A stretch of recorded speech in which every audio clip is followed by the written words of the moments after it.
అనంతపురం జిల్లా కళ్యాణదుర్గంలో జరుగుతున్న ప్రచార సభలో రాహుల్ మాట్లాడుతున్నారు. లైవ్ చూద్దాం.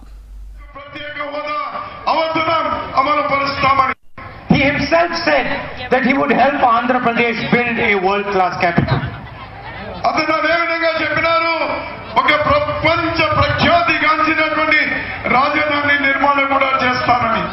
But the truth is that neither did he give special status, nor did he give a central university, nor did he give the Kadapa steel plant, nor did he do the Polavaram project.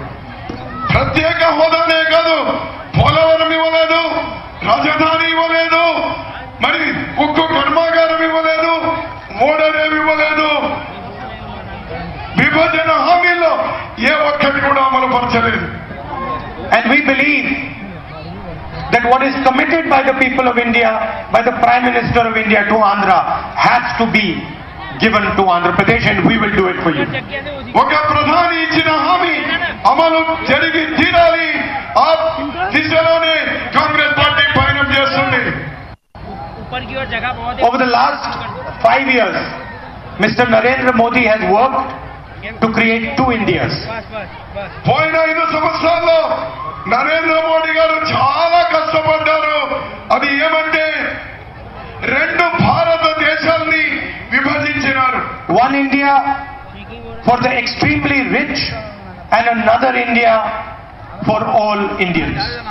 ఒక భారతదేశమేమో అతి పెద్ద షావుకారులకు, అతి పెద్ద ధనవంతులకు ఒక దేశాన్ని పంచినాడు, మిగిలిన అందరికి కూడా ఒక భారతదేశాన్ని పంచినాడు. If your name is Anil Ambani, Mehul Choksi, Nirav Modi, Lalit Modi, Vijay Mallya, the whole of India is available for you. Modi గారు నీరవ్ మోడీకో లేకపోతే అంబానీకో ఇటువంటి వాళ్ళ కోసం ఒక భారతదేశాన్ని ఏర్పాటు చేసినాడు. You can fly in your private jet and watch as the farmers of India, as the youth of India suffer. అతను వాళ్లకు సంబంధించినటువంటి విమానాల్లో విహరిస్తాడు, కానీ సామాన్యమైనటువంటి రైతుల పొలాలకు వచ్చి వాళ్ళ బాధలేమి పట్టించుకున్నటువంటి దాఖలాలు లేవు. You can send your children to be educated in the best institutions. You can send your children to be educated in the best institutions.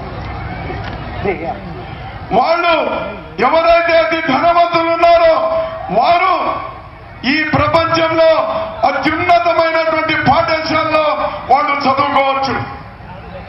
If they fall sick, they have access to the best hospitals. వాళ్ళకు కావాలంటే ప్రపంచంలోనే అతి విలువైనటువంటి, అతి ఖరీదైనటువంటి ఆసుపత్రిలో వాళ్ళు వైద్యం పొందవచ్చు. And then there is the other India, the India of our farmers, the India of our youth, the India of our small shopkeepers. ఆ షావుకారులని ఒక భారతదేశమైతే సామాన్యులు, రైతులు, యువకులు, మహిళలు, కూలీలు, వీరికి వేరే భారతదేశంగా విభజించినారు. These people work 24 hours a day. వీళ్ళు నేను చెప్పిన సామాన్యులు ఎవరైతే ఉన్నారో 24 గంటలు కష్టపడి పని చేసేవారు. They face joblessness. వారు ఉద్యోగాలు లేకుండా అల్లాడిపోతా ఉన్నారు. Farmers commit suicide. రైతులేమో ఆత్మహత్యలు చేసుకుంటా ఉన్నారు. They do not get the right prices. వారు పండించిన ఉత్పత్తులకు ధరలు లేవు. Their insurance money is taken by those same 15 to 20 business people. ఆ డబ్బంతా 15-20 మంది దగ్గర ఉంది, కానీ సామాన్యుల దగ్గర లేదు. They are not allowed access to the best institutions.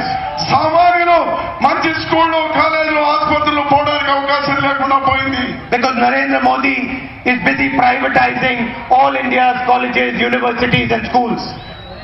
Narendra Modi గారు విద్యాలయాలని, యూనివర్సిటీలని ప్రైవేట్ చేసి మిగిలినటువంటి వాళ్ళకి ఇచ్చి అందులో బిజీగా ఉన్నాడు. ప్రభుత్వ పాఠశాలను మర్చిపోయినాడు. So if a poor person in India wants to send his children to university, first they have to give lakhs of rupees to get in. అది సామాన్యుడి రోజు చదువుకోవాలంటే లక్షల రూపాయలు కార్పొరేట్ స్కూళ్ళు, కాలేజీలకు are not interested in making two Indias. Congress పార్టీగా రెండు భారతదేశాల్ని చూడడానికి మేము తయారుగా లేము. We want one India. మాకు ఒక్క భారతదేశం ఉండాలి, అది కాంగ్రెస్ పార్టీ లక్ష్యం. Food. Right to food. ఆహారం హక్కుగా ఒక చట్టాన్ని తీసుకొని వచ్చినాము. We gave our children food in every school. ప్రతి స్కూల్లో కూడా మధ్యాహ్న భోజనం ఇచ్చింది కాంగ్రెస్ పార్టీ ప్రభుత్వం ఉన్నప్పుడు. We put thousands of crores of rupees into our women's bank accounts through the self-help group movement. మహిళా మనులు ఉన్నారు, మీ అందరికి కూడా మీ డ్వాక్రా సంఘాలకి కోట్ల రూపాయలు వడ్డీ లేని రుణాలు ఇచ్చింది Congress party. And you had transformed this state. అందులో ఆంధ్రప్రదేశ్ మొదటి స్థానంలో ఉంది భారతదేశంలో. So for some months now, we have been thinking about how we are going to fix the damage that Mr. Narendra Modi has caused. ఈ రోజు మనమందరం ఆలోచన చేయాలి, సామాన్యులకు ఏ విధంగా బాధ పెట్టాడు, సామాన్యులని ఏ విధంగా ఇబ్బందుల్లో కూరుకునేటువంటి విధంగా చేసినాడు అని మనం ఆలోచన చేయాలి. We have been studying how we can bridge the gap between the two Indias Mr. Narendra Modi has created, the rich India and the poor India. Narendra Modi గారు ఒక పేద భారతదేశాన్ని, ఒక ధనిక భారతదేశాన్ని ఏదైతే విడదీసినాడో మేము ఆలోచన చేస్తున్నాము. ఈ రెండు ఏ విధంగా కలపాలి, అందరూ ఏ విధంగా సమానంగా జీవనం కొనసాగించాలి. And we have come out with a revolutionary idea. మేము ఒక దీనికి పరిష్కారాన్ని కనుగొన్నాము, ఒక విప్లవాత్మకమైనటువంటి పరిష్కారంతో ఈ రోజు బయటకు వచ్చినాం. An idea that has not been done by any country in the entire world. ఇంతవరకు అటువంటి ఆలోచన ఈ ప్రపంచంలో ఏ దేశంలో కూడా అమలు పరచడం లేదు. An idea that will change the face of India. ఇప్పుడు మేము తీసుకున్న నిర్ణయం ఈ భారతదేశం ముఖ్య చిత్రమే మారిపోతుంది. పేదలు ధనికులు అనేటువంటి తేడా తొలగిపోతుంది, అంటే కూడా కూలిపోతుంది. An idea that will wipe out poverty from this country forever. మేము తీసుకున్న నిర్ణయం దారిద్ర్యం అనేటువంటిది లేకుండా తరిమి కొట్టడానికి తీసుకున్న నిర్ణయం. And we have given the scheme the name Nyay. మేము దానికి ఒక పేరు పెట్టినాం, న్యాయ్ అంటే న్యాయం, అందరికీ న్యాయం జరగాలి అనేటువంటి ఒక పథకాన్ని తీసుకొని వస్తా ఉన్నాం. And we have called this scheme Nyay because it is going to bring justice to millions of Indian people. అది ఎందుకు తెస్తున్నామంటే కోట్లాది మందికి న్యాయం జరుగుతుంది, ఆర్థికమైనటువంటి తోడ్పాటు, దారిద్ర్యం దూరం అవుతుందని. And the scheme, frankly, brothers and sisters, is very simple. మీరు అక్క చెల్లెళ్ళు అన్నదమ్ములు అర్థం చేసుకోండి, ఇది చాలా సరళతరమైంది, మీకు ఉపయోగపడేది. We will identify the poorest families in every single state. మేము ప్రభుత్వంలోకి రాగానే అతి పేదవాళ్ళు సమాజంలో ఎవరున్నారో వాళ్ళను గుర్తిస్తాం. We will identify the 5 crore poorest families in this country. అందులో ఈ దేశంలో 5 కోట్ల పేద కుటుంబాల్ని గుర్తిస్తాం. And once we have identified these 5 crore poorest families, ఒక్కసారి 5 కోట్ల కుటుంబాల్ని మేము గుర్తిస్తూనే we will simply give them 72,000 rupees a year in their bank account. ఇటువంటి అనుమానం లేకుండా కూడా అర్థమైపోతున్నాయో. 5 కోట్ల కుటుంబాలను గుర్తించిన వెంటనే క్షణమే ఆ 5 కోట్ల కుటుంబాలకు సంవత్సరానికి 72,000 రూపాయలు మీ బ్యాంకు ఖాతాలోకి వేస్తాం. It doesn't matter what religion, what language, which state you come from. We will find the poorest families and we will put this money in their bank account. నీవు ఏ కులమో చూడం, నువ్వు ఏ మతమో చూడం, నువ్వు ఏ పార్టీనో చూడం, నువ్వు ఏ రాష్ట్రం నుంచి వచ్చినావో చూడం, నీవు పేదవాడైతే చాలు, నీ ఇంటికి 72 25 crore people will benefit from our scheme. 5 కోట్ల కుటుంబాలంటే 25 కోట్ల మంది పేదవాళ్లకు ఉపయోగపడేటువంటి స్కీము ఈ న్యాయ్ అనేటువంటి scheme. And the aim of the scheme is to make the minimum income in India 12,000 rupees a month.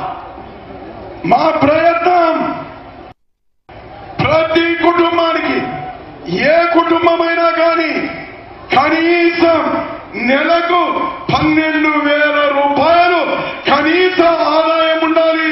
ఆ భద్రత ఇవ్వడమే ఈ స్కీమ్ లక్ష్యం. In the 21st century, we do not want a single Indian to earn less than 12,000 rupees a month. ఈ 21వ శతాబ్దంలో ఏ ఒక్క భారతీయుడు కూడా నెలకు 12,000 రూపాయల కంటే ఆదాయం తక్కువగా ఉండడానికి వీలు లేదు. అది మేము భద్రత ఇస్తాం. Nyay is a surgical strike on poverty. ఇది ఇతర దేశాల మీద ఏదైతే యుద్ధం ప్రకటిస్తామో ఈ రోజు మీ అందరి తోడ్పాటుతో మీ అందరి ఆశీస్సులతో పేదరికం మీద యుద్ధం ప్రకటిస్తా ఉన్నాను ఈ పథకం ద్వారా. If Mr. Narendra Modi can give 35,000 rupees stolen money to Mr. Anil Ambani from the Rafale deal, Anil Ambani అతను మన దేశానికి సంబంధించిన యుద్ధ విమానాల్లో 35,000 కోట్ల రూపాయలు దోపిడీకి గురి చేసినాడు. ఒక్కడికి 35,000 కోట్ల రూపాయలు.